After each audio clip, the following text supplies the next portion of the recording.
India, it's me Ramesh Prasai from Nepal. मुझे गर्व है कि मैं एक गोरखा हूँ। पिछले वीडियो में जब मैंने इंग्लिश में पिछला वीडियो जारी किया था तो उसके कमेंट में कुछ हिंदुस्तानी दोस्तों ने कहा था कि रमेश जी ने हमारे देश की, इंडिया की बेइज्जती कर दी है। नहीं करना चाहता, कोई भी नेपाली इंडिया की बेइज्जती नहीं करना चाहता। हम तो सबका सम्मान करते हैं, लेकिन आप लोगों के वो इंटेलेक्चुअल टेररिस्ट, वो बौद्धिक आतंकवादी अर्नब गोस्वामी और उसके फेलो पत्रकारों ने मेरी मातृभूमि की इतनी बेइज्जती कर दी कि मुझे उन्हें उन्हीं के लहजे में जवाब देना पड़ा। वैसे भी हम आपकी तरह गांधी के देशवासी तो है नहीं जो एक गाल पे थप्पड़ मारे तो दूसरा गाल आगे कर दे। हम तो भक्ति थापा के देशवासी हैं जी। हमारे यहाँ तो जब माँ बहन का अपमान होता है, जो कोई माँ बहन की बेइज्जती पे उतर आता है तो उसका जवाब खुकरी से दिया जाता है। तो इस मिट्टी का बेटा होने के नाते मेरा भी ये फर्ज था कि मैं अर्नब गोस्वामी जैसे बौद्धिक आतंकवादियों की उस बेइज्जती का, जो उन्होंने मेरी मातृभूमि का अपमान किया, उनका उन्हीं के लहजे में जवाब देता। आज मैं इंडो नेपाल रिलेशन सुधारने के लिए, इंडिया और नेपाल के बीच में जो पब्लिक लेवल रिलेशन है उसको सुधारने के लिए, जी न्यूज और आज तक के गद्दारों की तरह बिगाड़ने के लिए नहीं, नफरत फैलाने के लिए नहीं, Indo Nepal public level relation को सुधारने के लिए और कॉमन नेपाली लोग, नेपाल के आम लोग जो सोच रहे हैं वो इंडिया के आम लोगों तक पहुंचाने के लिए मैं आज कुछ बातें रख रहा हूं। आप लोगों से आशा करता हूं कि आप लोग इसे शेयर करेंगे और इस पे रिएक्ट करेंगे। सम्पूर्ण राष्ट्रभक्त नेपालीहरूसँग म यो आग्रह गर्न चाहन्छु कि यो भिडियोलाई राष्ट्रियताको पक्षमा सक्दो शेयर गर्नुहोला। घरिघरि हिन्दीमा यो किन बोल्छ भन्ने पनि तपाईलाई लागेको होला, तर नेपालमा धेरैलाई थाहा छ नेपालमा काग सम्मेलन गर्ने चलन छ। काग सम्मेलन गर्दाखेरि कागले राई, लिम्बू, तामाङ, नेपाली अथवा संस्कृत भाषामा बोलाउँदा बुझ्दैन, कहाँ नै गर्नुपर्छ। त्यसैले आफ्नो भाषाप्रतिको असीम प्रेमका बावजुद पनि म बाध्यताले हिन्दीमा बोल्न गइरहेको छु। आज मैं बहुत खुश हूं मैं, क्योंकि मैंने जो पिछले स्पीच में कहा था वो हमारे देश के केबल ऑपरेटरों ने किया है। मैंने कहा था कि आज तक और जी न्यूज जैसे, रिपब्लिक टीवी जैसे इंडियन मीडिया को बैंड कर देना चाहिए, और आज हमारे केबल ऑपरेटरों ने इन्हें बैंड कर दिया है। अगर मेरा बस चलता ना, मेरा बस चले तो 100 सालों के लिए बैंड कर दूं इन कमबख्तों को। अरे हमने इनके पिता का कर्ज लिया है क्या? इनके बाप दादाओं का कोई कर्ज है क्या हमारे ऊपर, जो हम पैसे भी देते रहे और इनके मुंह से अपने मुल्क की बेइज्जती भी सुनते रहे? इस पित पत्रकारिता के जवाब में नेपाल सरकार ने नहीं, नेपाल के केबल ऑपरेटरों ने, गलतफहमी मत रखिए, नेपाल के आम केबल ऑपरेटर्स ने इंडियन मीडिया को बैंड किया है, और ये इन्होंने बहुत सही किया है। ये बैंड रहना चाहिए। मैं इंडियन मीडिया के इशू पर अभी जो मूल प्रसंग है मेरा आज, केपी ओली, हमारे प्रधानमंत्री के बारे में जो प्रोपोगंडा इन्होंने किया है, ये केवल केपी ओली का प्रश्न नहीं है, किसी भी नेता का, शेर बहादुर देववा, उपेंद्र यादव, मिनेंद्र रिजाल, राजेंद्र महतो, मेरे देश के किसी भी नेता का निंदा करने का हक किसी कमबख्त को इसलिए नहीं मिल सकता कि उसका मुल्क मेरे मुल्क से थोड़ा बड़ा है। इसलिए कोई मेरे देश के किसी भी नेता की निंदा नहीं कर सकता, और इस निंदा के जवाब में जो इंडियन चैनल्स पर नेपाल में बैंड लगा है वो काम बिल्कुल सही किया गया है। मैं उस प्रसंग पर बाद में आऊंगा। पहले मैं कुछ हवा जो मचा रखा है इंडियन मीडिया ने, कुछ bloody propaganda, anti Nepal campaign जो चला रखा है, उसके कुछ प्रश्नों का जवाब देना उचित समझता हूं। आप लोग कहते हैं, आपकी मीडिया कहती है, इंडिया की आवाम नहीं, इंडिया की मीडिया कहती है कि नेपाली चाइना के साथ हो गए, नेपाली चाइना के डायरेक्शन पे काम कर रहे हैं, चाइना के डायरेक्शन पे ये काला पानी का विवाद उठा रहे हैं। काला पानी का विवाद तब से है, और वैसे वो विवाद है नहीं कुछ, हमारे राजे महाराजाओं ने आपकी दोस्ती का वास्ता करके, आपकी दोस्ती का ख्याल करके 1961 में आपको वो जमीन दे दी थी ताकि चीन से आप अपनी रक्षा कर सके, लेकिन आप लोगों ने कोई दोस्ती नहीं निभाई और उस पर कब्जा कर लिया। खैर, जो भी माने, विवाद तो है काला पानी के विषय में, तो उसमें हम चाइना के डायरेक्शन पे काम कर रहे हैं ऐसा आपकी मीडिया कहती है। अगर हम चाइना के डायरेक्शन पे काम कर रहे होते ना मित्रों, तो इतिहास का एक प्रसंग मैं आपको सुनाता हूं। जब नेपाल में मातृका प्रसाद कोइराला प्रधानमंत्री की सरकार थी, तब हमने उत्तर की हमारी जो चीन की सीमा है ना, उस चीन की सीमा में 18 जगहों पर हमने भारतीय सेना के पोस्ट रखने की इजाजत दे दी थी। आपके और हमारे सुमधुर संबंधों का ख्याल करके, दोस्ती का ख्याल करके, चीन के साथ जुड़ी हमारी सीमा में आपके 18 पोस्ट रखने की इजाजत हमारी सरकार ने दे दी थी, क्योंकि हम लोग आपके साथ थे। और अगर हम अब इस वक्त चीन के साथ होते ना, तो चीन तो आपको दबाने में लगा हुआ है, लद्दाख में दबा रहा है, सिक्किम में पिट रहा है, गलवान में आपके 20 सैनिक मार दिए चीन ने। तो चीन आपको दबाने में जब अभी लगा हुआ है, घेरने में लगा हुआ है, अगर हम पूरी तरह से चीन के साथ में होते तो चीन की सेना को मेची किनारे लाके खड़ा कर दिया होता हमारी सरकार ने, आपके सिलीगुड़ी कॉरिडोर के बिल्कुल पास। वो सिलीगुड़ी कॉरिडोर जो इंडिया की नॉर्थ ईस्ट और इंडिया की मेनलैंड को जोड़ता है, उस सिलीगुड़ी कॉरिडोर के पास मेची किनारे आज चीन की सेना बैठी होती अगर हम नेपाली चीन का साथ दे रहे होते तो। नेपाल एक स्वाधीन राज्य है और हम चीन का ना इंडिया का, हम किसी का भी पक्ष में और किसी के भी विपक्ष में हम कोई कदम नहीं उठाते। हम अपनी स्वाधीनता सुरक्षित करने के लिए काला पानी पर दावा कर रहे हैं। जो हमारी जमीन है उसमें चीन का कोई रोल नहीं है, और चीन का रोल इसलिए है कि चीन ने आप लोगों के साथ ट्रेड ट्रीटी की है, व्यापार संधि की है उसने लिपुलेख को लेकर। लिपुलेख को व्यापारिक नाका बनाने की जो संधि चीन ने आपके साथ की है, हमने चीन को भी, सिर्फ आपको नहीं, चीन को भी हमने डिप्लोमेटिक नोट भेजा है और हम किसी के भी पक्ष में नहीं है। ये बात मैं क्लियर कर देना चाहता हूँ। हमने हमेशा इंडिया के साथ दोस्ती निभाई है। कुछ मित्रों ने कहा था मेरे पिछले वीडियो पे कि इंडिया की बेइज्जती कर दी। नहीं, हम सम्मान करते हैं अपने पड़ोसियों का, जितना सम्मान आप हमारा नहीं करते। नहीं तो मैं जितनी अच्छी हिंदी आज बोल रहा हूँ बिना किसी हिंदी बैकग्राउंड के, कोई भी इंडियन जो नेपाली ओरिजिन का ना हो वो इतनी अच्छी नेपाली बोल के दिखाए। हम हमेशा अपने पड़ोसी का सम्मान करते हैं। चाइना के साथ आपका जो प्रॉब्लम चल रहा है वो आपका प्रॉब्लम है। आप लोग पावरफुल हैं, आप दोनों देशों के पास बड़ी बड़ी सेनाएं हैं, बड़े बड़े हथियार हैं, तोपें हैं, मिसाइल हैं। आप चाइना के साथ लड़ो मरो, उसमें हमारा कोई सरोकार नहीं है।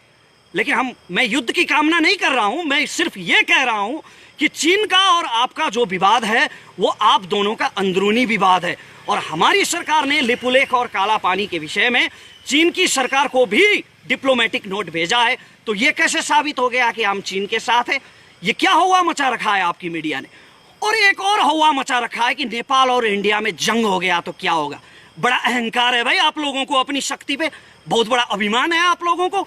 इतने छोटे से देश के साथ जंग की कल्पना करते हैं और ये कहते हैं कि नेपाल इंडिया की सैनिक शक्ति के सामने नहीं टिक पाएगा। आप तो बहुत धार्मिक कहते हैं ना आप लोग अपने आप को। अभी तो बीजेपी की सरकार है, उधर आरएसएस की सरकार चल रही है, बहुत धार्मिक कहते हैं आप लोग। तो बड़े गजब के धार्मिक लोग हैं भाई आप लोग राम मंदिर के लिए लड़ेंगे, मरेंगे और सीता के मायके पे हमला करेंगे। वैसे भी आप किसके दम पे ये दावा कर रहे हैं? हमारे भाइयों ने आप लोगों के लिए, आप लोगों की जमीन के लिए, आप लोगों की स्वाभिमान के लिए लड़कर यहां गोली खाई है, माथे पे गोली खाई है। आपके जनरल सैम मानेकशॉ कहते थे कि अगर कोई कहे कि उसे मौत से डर नहीं लगता, अगर कोई कहे कि उसे मरने से डर नहीं लगता, तो या तो वो झूठ बोल रहा है या तो वो गोरखा है। तो हमारे गोरखा भाइयों ने आप लोगों के लिए गोली खाई है कारगिल की पहाड़ियों में, वरना पाकिस्तानी पंजाबी पठानों से हमारा क्या लफड़ा था? आप लोगों के लिए मरे हैं हमारे भाई। अभी मैं नाम गिनवाने जाऊं तो 1000 के करीब हो जाएंगे और ये वीडियो ऐसे 100 वीडियो कम पड़ जाएंगे। हमारे भाइयों ने जो पुरुषार्थ आप लोगों के लिए किया है वो गिनवाने जाऊं तो ऐसे 100 वीडियो कम पड़ जाएंगे। हमने हमेशा दोस्ती निभाई है और आप लोगों ने अभी इस दोस्ती का लिहाज नहीं रखा है। और आप लोग नेपाल से युद्ध की बात करते हैं। आप लोगों को शर्म आनी चाहिए, लज्जा होनी चाहिए नेपाल से युद्ध की बात करते हुए। हमने हमेशा आपके साथ दोस्ती निभाई है। लश्कर ए तैयबा का टेररिस्ट हाशिम भटकल और टुंडा जो नेपाल में छुपे हुए थे, वो हमारी अथॉरिटी की मदद से इंडियन अथॉरिटी के हवाले हुए हैं। अगर हमारी अथॉरिटी नेपाल में मदद नहीं करती तो थोड़ी पकड़ के इंडिया ले जाते उनको। डॉक्टर अमित कुमार रावत, आपके किडनी माफिया का किंग, जब यहां छुपा हुआ था तो हमने उससे पकड़कर आपके हवाले किया है। तो हमने हमेशा भारत का सम्मान किया है और भारत से दोस्ती निभाई है। लेकिन ये आप लोग हैं जो इस दोस्ती के खिलाफ जा रहे हैं। और स्पेशली इंडिया की आवाम का इसमें कोई दोष नहीं है। इंडिया की आवाम मैं समझता हूं कि हमारी ही तरह इनोसेंट है, जो आपस में समझदारी चाहती है। लेकिन आपकी मीडिया जो है, जो ये इंटेलेक्चुअल टेररिस्ट हैं, इस वक्त इंडिया को सबसे ज्यादा खतरा इन इंटेलेक्चुअल टेररिस्ट से है। ये बौद्धिक आतंकवादी जो आपस में नफरत फैला रहे हैं, अपनी बौद्धिकता का दुरुपयोग कर रहे हैं, ये लोग इंडियन अवाम को नेपाल के खिलाफ भड़का रहे हैं और नफरत पैदा कर रहे हैं। एक और बात मैं यहाँ पे बताना चाहता हूँ। आप लोगों ने बहुत ये हवा मचा रखा है। कुछ लोगों ने कहा था मेरे वीडियो के जवाब में, कुछ मित्रों ने भारत से कहा कि ये तो नेपाल ने जमीन छोड़ दी थी, कई सालों पहले काला पानी छोड़ दी थी, तो उसमें अभी काहे का विवाद? वो जमीन छोड़ दो ना, वो तो तुम लोगों ने कई साल पहले छोड़ दी थी। तो आप लोग छोड़ दो ना पाकिस्तान के कब्जे वाला कश्मीर, जो आपने 1948 में छोड़ दी थी।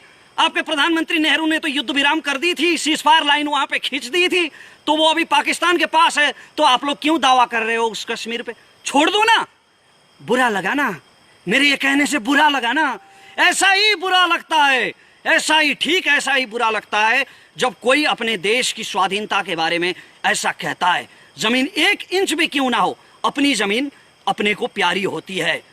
और आप लोगों की तरफ से, भारत की तरफ से एक मीडिया पर्सन ने यह भी कहा था, मैंने एक मीडिया आर्टिकल सुना था जहां वो सज्जन ये कह रहे थे कि अभी काला पानी हमारे पास है, नेपाल के पास नहीं है। तो आपके बाप दादाओं का जहां तक राज था, आपके बाप दादाओं ने जहां तक अपनी सीमा फैलाई थी, क्या वहां तक मांगोगे आप लोग? इस हिसाब से तो नेपाल सतलज तक था पश्चिम में, और पूरब में टिस्टा तक था। हाँ, सही कहा, मांगने को तो हम वहां तक भी मांग सकते हैं, दावा हम वहां तक भी कर सकते हैं। ये मैं कोई अर्नब गोस्वामी की तरह हवा में नहीं चिल्ला रहा हूं, पागलपन के दौरे नहीं पड़ रहे हैं मुझे, हिस्टोरिकल फैक्ट की बात करता हूं। 1950 में जब नेपाल भारत मैत्री संधि हुई थी, तो उस मैत्री संधि में यह कहा गया था कि सुगौली संधि खारिज हो चुकी है और ब्रिटिश सरकार से हुई सारे समझौते खारिज हो चुके हैं।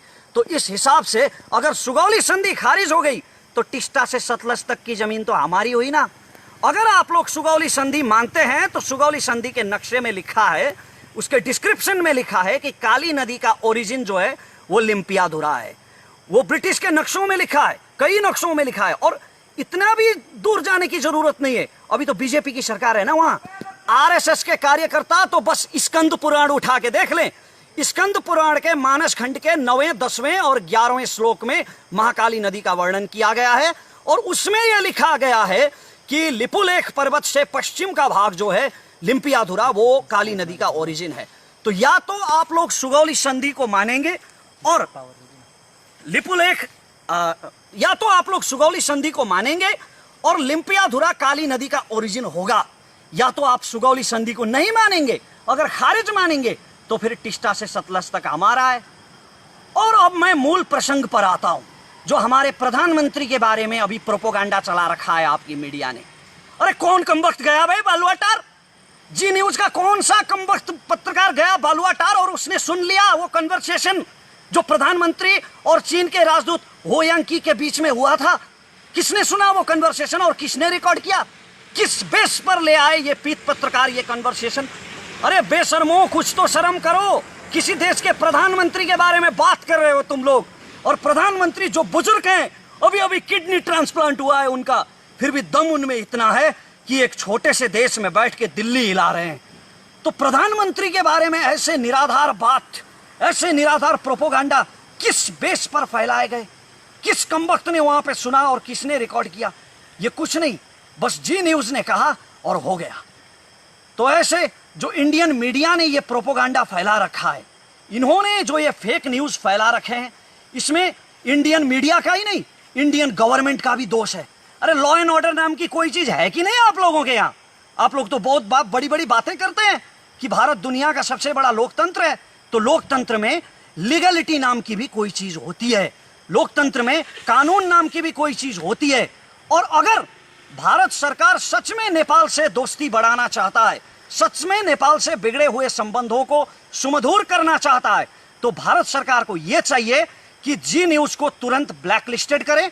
जी न्यूज और इससे जुड़े जितने भी मीडिया हैं, उनके ऊपर भारत सरकार को कानूनी कार्रवाई करनी चाहिए।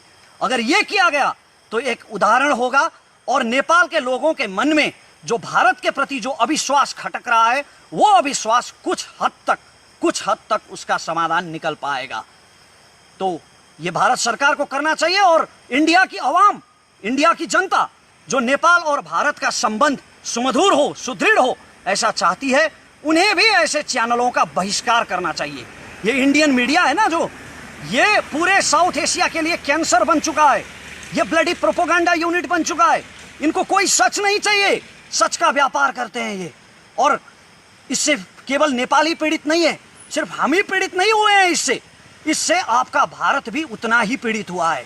ये लोग कोरोना के बढ़ते संक्रमण और क्वारंटाइन में पीड़ित भारतीयों की बात नहीं करेंगे। ये लोग एक पेपर में जो खाना खा रहे होते हैं, अखबार के कागज में खाना खा रहे होते हैं, जो उन पीड़ितों के बारे में बात नहीं करती है, उन गरीबों के मजदूरों के बारे में बात नहीं करती है। हिंदू मुस्लिम की बात करेंगे, तबलीगी जमात की बात करेंगे, कम्युनल हार्मनी को बिगाड़ने के लिए और उसका व्यापार करने के लिए। ये मैं फैक्ट के आधार पे कह रहा हूं, ऐसे ही नहीं कह रहा हूं। कोबरा पोस्ट ने, वो चाइनीज नहीं है कोई कोबरा पोस्ट, वो इंडियन मीडिया है, उसने एक रिसर्च किया था आज से 2 साल पहले, जहां पर आज तक जी न्यूज और ऐसे बहुत सारे इंडियन मीडिया के मैनेजर्स और उनके सोर्सेस से मिलकर उन्होंने ये कंफर्म किया था, उनके रिकॉर्डेड बयान थे कि वो लोग पैसे के लिए किसी के भी बारे में घटिया समाचार छाप सकते हैं, किसी के भी बारे में प्रोपोगंडा फैला सकते हैं चंद रुपयों के लिए। ये कोबरा पोस्ट का रिपोर्ट है। और हाल ही में आप ही की एक इंडियन मीडिया ने रिसर्च किया है, जिसमें यह पाया गया है कि बड़े बड़े इंडियन मीडिया और न्यूज चैनल्स के मोर देन 90%, 90% से ज्यादा उनकी खबरें जो होती है वो हिंदू मुसलमान के बेस पर होती है, वो राम मंदिर के बेस पर होती है, ऐसे ही विवादों के बेस पर होती है, विकास के मुद्दों की वो बात नहीं करते। खैर, ये भारत का अंदरूनी मामला है, लेकिन नेपाल भारत का ये जो संबंध अभी इतना ज्यादा नफरत फैला है, इस नफरत के चलते इंडियन मीडिया को बैंड करने का ये डिसीजन ये बहुत सही लिया गया है। और अंत में मैं ये कहना चाहता हूं कि हमारा जो संबंध है, ये रोटी बेटी का रिश्ता, रोटी बेटी का रिश्ता जो आप कहते हैं ना, आप लोग जो बड़ा भाई छोटा भाई कहते हैं, वैसे मैं बड़ा भाई मानता नहीं हूं इंडिया को, क्योंकि इंडिया से पहले हमारे देश की उत्पत्ति हुई है। और ये भी मैं फैक्ट के बेस पर कहता हूं। चाणक्य को आप लोग बहुत मानते हैं ना, कौटिल्य को, तो कौटिल्य ने अपने अर्थशास्त्र में लिखा है, जब मौर्य साम्राज्य नहीं बना था, जब चंद्रगुप्त मौर्य ने आपका वो अखंड भारत नहीं बनाया था, वो बनने से पहले कौटिल्य ने अपने अर्थशास्त्र में नेपाल देश का वर्णन किया है। तो इसका मतलब ये होता है कि अखंड भारत से पहले नेपाल का जन्म हुआ है। इसलिए मैं बड़ा भाई मानता नहीं इंडिया को, वैसे भी भाई तो हैं हम। तो ये भाईचारा नहीं हो सकता। आप किसी के प्रति इतना नफरत फैलाएंगे तो ये भाईचारा नहीं हो सकता। हमारा संबंध बहुत पुराना है, इतना पुराना जब मानव सभ्यता का ठीक से उदय भी नहीं हुआ था। हिमालय के हमारे किराती जाके हस्तिनापुर में लड़े हैं महाभारत की लड़ाई में, और राम जानकी का विवाह संगम वो मुझे दोहराने की जरूरत नहीं है। तो इतिहास से वर्तमान तक हमारा एक सांस्कृतिक संबंध भी है, हमारा व्यापारिक संबंध भी है, हमारा बायलैटरल रिलेशन भी है। दोनों तरफ के लोग, अरे आपके देश से तो कई लोग तो यहाँ भिक्षाटन के लिए भी आते हैं। आपके देश में तो वैसे मैंने सुना है धंधा भी चलता है, ये धंधा भी चलता है कि किसी के पैर काट दो, किसी के हाथ काट दो और उसे भीख मांगने के लिए सड़क पे छोड़ दो। ये मैंने आप ही की मीडिया से सुना है। तो वैसे लोग, हाथ पैर कटे हुए लोग सैकड़ों की संख्या में यहाँ आके भिक्षाटन भी करते हैं। तो दोनों तरफ के लोग एक दूसरे के साथ काम करते हैं। और प्रधानमंत्री के साथ, प्रधानमंत्री के विषय को लेकर, प्रधानमंत्री के व्यक्तित्व को लेकर ये जो प्रोपोगंडा फैलाया गया है, इसके बारे में मैं ये कहना चाहता हूं कि ये प्रोपोगंडा अंतर्राष्ट्रीय रूप से भी इसने भारत की बेइज्जती की है। इसे पत्रकारिता के इतिहास में, विश्व पत्रकारिता के इतिहास में इसे काले अक्षरों से लिखा जाना चाहिए। वो आपका देश है, वो आपका देश है जहां सैकड़ों गर्लफ्रेंड्स बदलने वाले चरित्रहीन व्यक्ति को सुपरस्टार का तमगा दिया जाता है। लेकिन हमारे यहाँ कभी नेपाल घूमने आइए आप लोग, नेपाल में कोई भी लीगल रेड लाइट एरिया नहीं है। हम महिलाओं का बहुत ज्यादा सम्मान करते हैं और हमारा नेपाली समाज काफी चरित्रवान है। तो ऐसे प्रोपोगंडा पर यकीन मत कीजिए। और मैं इंडियन पब्लिक से ये निवेदन करता हूं कि ऐसे चैनलों का आप लोग बहिष्कार करें। हमारा जो बायलैटरल रिलेशनशिप है, पब्लिक लेवल रिलेशनशिप है, ये हमेशा चलता रहे। इंडिया और नेपाल दोनों देशों की प्रगति हो, यही मैं अंत में कामना करता हूं। और ये नफरत की दीवार जो ये इंटेलेक्चुअल टेररिस्ट फैलाने की कोशिश कर रहे हैं, आपके और हमारे दिल में जो जहर भरने की कोशिश कर रहे हैं, इस जहर से बचें, मैं ये सबसे प्रार्थना करता हूं। धन्यवाद। जय नेपाल। ओके भने रमेशजी, अलिकति हामीले केही प्रश्न गर्नुपर्ने हुन्छ। तपाईँले यो लाइभलाई काटेर आफ्नो फेसबुक पेजमा पनि राख्न सक्नुहुन्छ र तपाईँले सेयर गर्न मन लाग्यो भने अझ गजब पनि हो, सेयर गर्नु एक किसिमको राम्रो तपाईँको बानी पनि हो, हामी यो भन्न चाहन्छौँ।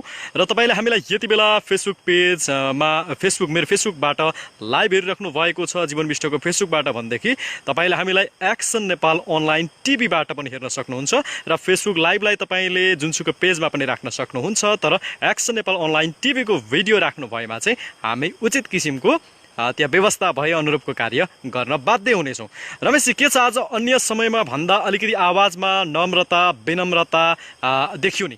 यो जरुरी छ जीवनजी, किनभने यो सम्बन्ध बिगार्नको लागि होइन, अघि नै मैले भने यो घृणा फैलाउनको लागि बोलिएको होइन।